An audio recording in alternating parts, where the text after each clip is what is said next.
నీలో మొదట పోయేది ఏంటంటే భయము. ఈ రోజున చాలా మంది భయం అనేది ఎప్పుడు గురవుతారంటే, నాకేదన్నా శ్రమ వస్తే, నాకేదైనా కష్టం వస్తే, నాకేదైనా బాధ వస్తే నా పక్షాన్ని ఉండే వాళ్ళు ఎవరూ లేరు అనే భయం ఉంటుంది. నేను ఒంటరి వాడిని, నాకంటూ ఏదన్నా కష్టం వస్తే నా వెనకాల నిలిచేవారు ఎవరో లేరు అని చాలా మంది భయపడిపోతూ ఉంటారు.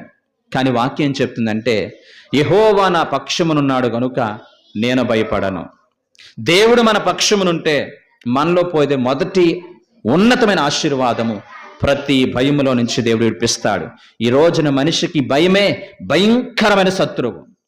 భయమే మనిషి జీవితాన్ని భయంకరంగా నాశనం నడిపిస్తూ ఉంటుంది. భయాన్ని బట్టే అనేక మంది ప్రాణాలు కోల్పోతూ ఉంటున్నారు. కాబట్టి మనలో భయం పోవాలంటే మొదట దేవుడు నా పక్షమున ఉన్నాడు. సైన్యంలోకి అధిపతి